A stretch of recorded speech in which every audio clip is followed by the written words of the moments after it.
Well, the question is this. I mean, after that horror unfolded, there was first the outrage about availability of weaponry in America, and then there was a second outrage about the fact that the cops stood outside and didn't do anything. And this is becoming a pattern in America. Parkland, there was a cop there, or a security guard, didn't do his job. The Mandalay Bay, the guy went up to the wrong floor and stayed there. What do you do about people who are paid to act and just don't? How do you solve that problem? Because, I mean, they could take away a lot of different kinds of guns. I mean, this kid was in the room for 40 minutes before anybody came in. It wouldn't have mattered what kind of gun he had. Any kind of gun could do any amount of damage in that time. What do you do about law enforcement who don't do their job? The DOJ releases a scathing report on the police response at the Robb Elementary School in Uvalde. So will this mean they'll stop blaming the gun?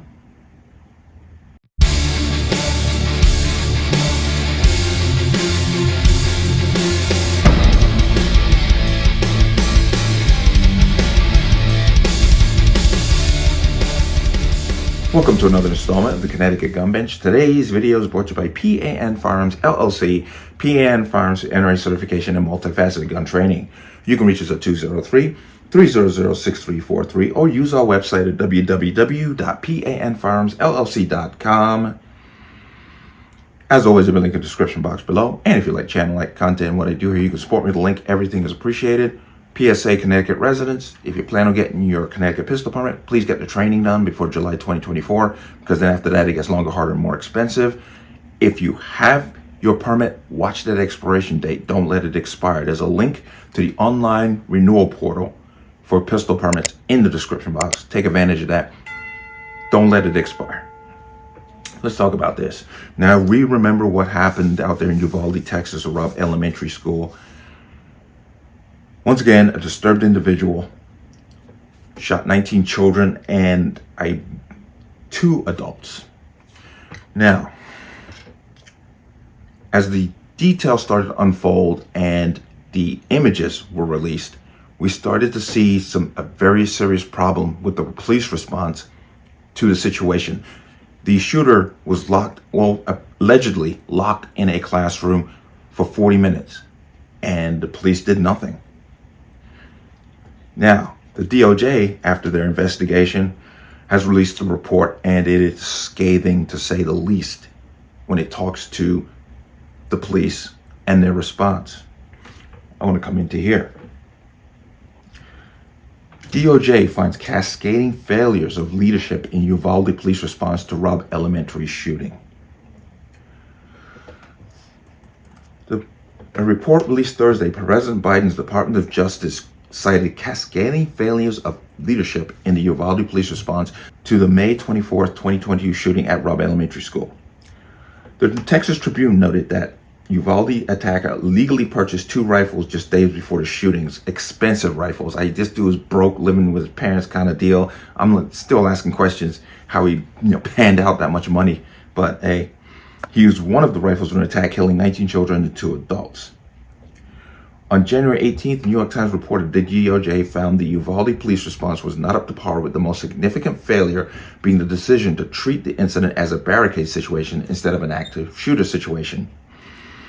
The Washington Post quoted Attorney General Merrick Garland commenting on the DOJ report, saying, "The report concludes that had law enforcement agencies followed generally accepted practices in an active shooter situation and gone right after the shooter to stop him, lives would have been saved and people would have survived."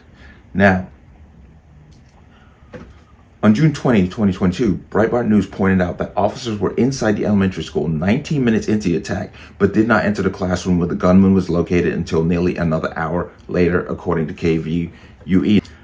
The person who was in charge claimed that the door was locked. They were trying to find a key to get in, different stories left and right.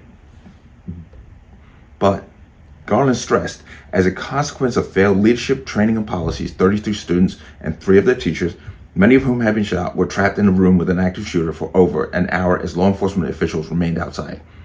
The DOJ report indicated that part of the police failure resulted in wasting 40 minutes looking for a key to a classroom area that is believed to have been unlocked the entire time. So much for just trying the door, but hey. The report observed, leadership in law enforcement is absolutely critical, especially in moments of dire challenge. It requires courageous action and steadiness in a chaotic environment. This leadership was absent for too long in the Robb Elementary School law enforcement response. Associate Attorney General Vinita Gupta added grimly, there was no leader. We cannot look away from what happened here. We cannot look away from these children. Let me come at that now. Let me be clear about some things. I read this as it is. I'm not putting no condemnation on nobody. I'm not judging nobody. I'm just reading the information as it is presented. Yes, this shooter was in there for 40 minutes and these police officers, a number of them were outside. There were all kinds of problems going on. As a matter of fact, they made a point of saying that one of the officers, while this incident was going on, took time to put hand sanitizer on his hand.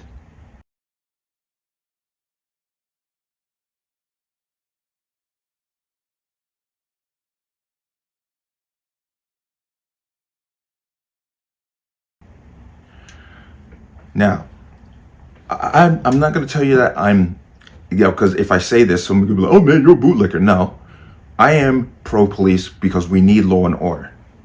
Any civilized society needs law and order. But we also need people who realize that when they put on the badge, that's the job. Once again, I'm not condemning nobody's behavior. I'm not here to judge nobody's behavior on that day. But that was a failure. As far as, from everything I've seen and read, that was an absolute failure. But will it now come back to seeing that these families are now suing Daniel Defense? I'm wondering if they're going to abandon that campaign and sue the police department, the city, the state. Because what difference would there have been if they had actually followed what they call standard procedure in an active shooter and went into the classroom? Body count could have been a lot different. But once again, this is the report as they put it out there. But I know that this will be ignored and we'll just be dealing with the same nonsense of it's the gun's fault. And I'm pretty sure they'll come back and say, well, it's still the gun's fault. We're still going to sue Daniel Defense. Even though we clearly see that there was a real serious problem with leadership when law enforcement was present at the situation. But that's the report. And they called it a failure of leadership. That's what they're saying. But let me know what you think. As always, you can leave your comments in the comment section below. And as always, any statements of violence or statements that lead to violence will be removed. Please like, share, comment, subscribe. Don't forget to hit that notification bell so you're notified the next time a video goes live. I will see you on the next one. Peace.